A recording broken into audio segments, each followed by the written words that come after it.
Bulldozer और सबको घुसड़वा दूंगा इसी नहर में। बोल दिया मैंने, यहाँ सब फड़वा फिकवा दे रहा हूँ। यहाँ गरीबों के साथ अन्याय नहीं होने दूंगा। किसी के बाप का राज है क्या कि जो चाहेगा वो कर लेगा। कानपुर में भारतीय जनता पार्टी के विधायक सुरेंद्र मैथानी को अतिक्रमण हटाए जाने को लेकर नोटिस दिए जाने पर उन्हें गुस्सा आ गया। उन्होंने बस्ती पर बुलडोजर चलाए जाने के फैसले को लेकर प्रशासनिक अधिकारियों और इंजीनियर को जमकर फटकार लगा दी। बता दें कि बीजेपी विधायक ने फोन पर अधिकारियों को जमकर फटकारा। उन्होंने कहा कि अगर बुलडोजर चला तो तुमको और बुलडोजर दोनों को नहर में घुसोड़ दूंगा।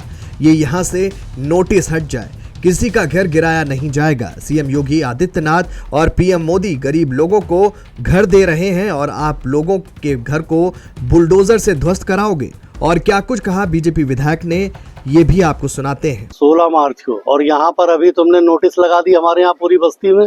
नहीं, क्या किया जाए। नहीं, मेरी बात समझ लो।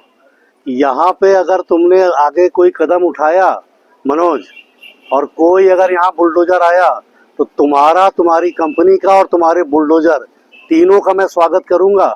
और जब मुझसे निपट लेना तब तुम बस्ती में आना, ठीक है। ये गंदा काम बंद कर दो। मोदी जी योगी जी लोगों को घर दे रहे हैं और तुम उजड़वा दोगे। इतनी हिम्मत हो जाएगी क्या। बुलडोजर और सबको घुसड़वा दूंगा इसी नहर में। बिल्कुल यहाँ पर छू ना देना। नोटिस फड़वा फेंकवा दो। बोल दिया मैंने, यहाँ सब फड़वा फेंकवा दे रहा हूँ। बुलडोजर आना नहीं चाहिए। तुम्हारे यहाँ एक आदमी दिखना नहीं चाहिए, और दिख गया तो समझ लेना फिर बुलडोजर और पूरा जो दिखेगा सबको इसी नहर में घुसड़ दूंगा। बिल्कुल साफ भाषा में समझ लेना। इसमें कोई मेरी फोन आवाज टेप कर लो, मेरी आवाज को टेप कर लो। ये काम आएगी तुम्हें जिस समय तुम बुलडोजर लेके आओगे। यहाँ की तरफ नजर ना उठा देना बिल्कुल। ये पूरी नहर सिटियाई तक किसी भी बस्ती पे गरीब आदमी 40 साल से रह रहा है। मोदी जी मकान दे रहे हैं, योगी जी मकान दे रहे हैं। तुम यहाँ बस्ती उजाड़ दोगे। हम नहर को पक्की बनवाने के लिए लगे हैं कि पूरी नहर पक्की बनेगी, दोनों तरफ सड़क बन जाएगा, गरीब आदमी का भला होगा। जैसे हमने डबल पुलिया में बनवा दिया कि नहर को हम पाइपलाइन से ले गए। ये पाइपलाइन से नहीं जाएगी तो हम पक्की ले जाएंगे, दोनों तरफ लोगों का भला होगा। और यहाँ अभी उजाड़ने की सोच भी ना लेना मेरा भैया, बता दिया हमने। कोई हम समस्या तुम्हारी नहीं सुनेंगे। हम तुम्हारी ना कोई समस्या सुनेंगे ना कोई बात सुनेंगे। हमें कोई इससे मतलब नहीं है। यहाँ आओगे तो दो दो हाथ हमसे करना, ठीक है। बहुत हिंदी में समझ लो। और मैं बार बार कह रहा हूँ, मेरी आवाज को टेप कर लो।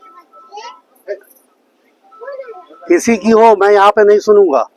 यहाँ घुस ना जाए कोई, ये हरकत ना कर दे जरा भी, वरना मैं अगर उत्तर प्रदेश के सदन में होऊंगा तो सदन भी छोड़ के यहाँ खड़ा हो जाऊंगा। ध्यान रखना। और बता देना अपने चीफ को भी, यहाँ गरीबों के साथ अन्याय नहीं होने दूंगा। ये 40 साल से बसे हैं, 2 3 पीढ़ी चली गई। अब आए हो बिल्कुल रामराज लाने के लिए। हमें कुछ नहीं तुम्हारी बात सुननी है। ये नोटिस तुमको लगाने के पहले अपनी बात हमें बतानी चाहिए, तब हम बात करते। नोटिस लगाने के बाद तुम हमसे क्या बात करोगे। अब हमें तुमसे कोई बात नहीं करनी है। यहाँ समझ लेना, ये हमारी चेतावनी है तुमको कि ये गंदा काम कर मत देना। अगर आ गए तो ये समझ भी लेना कि हम यहाँ पर बुलडोजर का और तुम्हारा स्वागत हम ही करेंगे। हाँ, हम इस पे तुम्हारी कोई मदद नहीं करेंगे। बहुत साफ सी बात है। हम बहुत स्पष्ट समझ लो। नोटिस लगाने के पहले तुमको हमसे बात करनी चाहिए, समझना चाहिए। किसी के बाप का राज है क्या कि जो चाहेगा वो कर लेगा।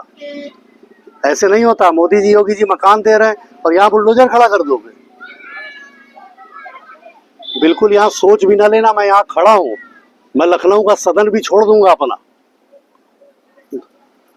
मुझे अब कुछ नहीं तुमसे बात करनी, तब तक नहीं बात करनी जब तक ये नोटिसों का तुम कैंसिलेशन नहीं दोगे। ये सब कैंसिल कर दो, सब फड़वा फेंकवा दे रहा हूँ। इधर की तरफ निगाह भी ना डाल देना कहीं। मेरी विधानसभा क्षेत्र में छू ना लेना किसी भी जगह पर। अब देखने वाली बात ये होगी कि बीजेपी विधायक सुरेंद्र मैथानी के फटकार लगाने के बावजूद प्रशासन क्या कदम उठाएगा और क्या उनकी बात को सुना जाएगा, ये भी देखने वाली बात होगी। जेएमडी न्यूज के लिए दीप त्रिवेदी की खास रिपोर्ट।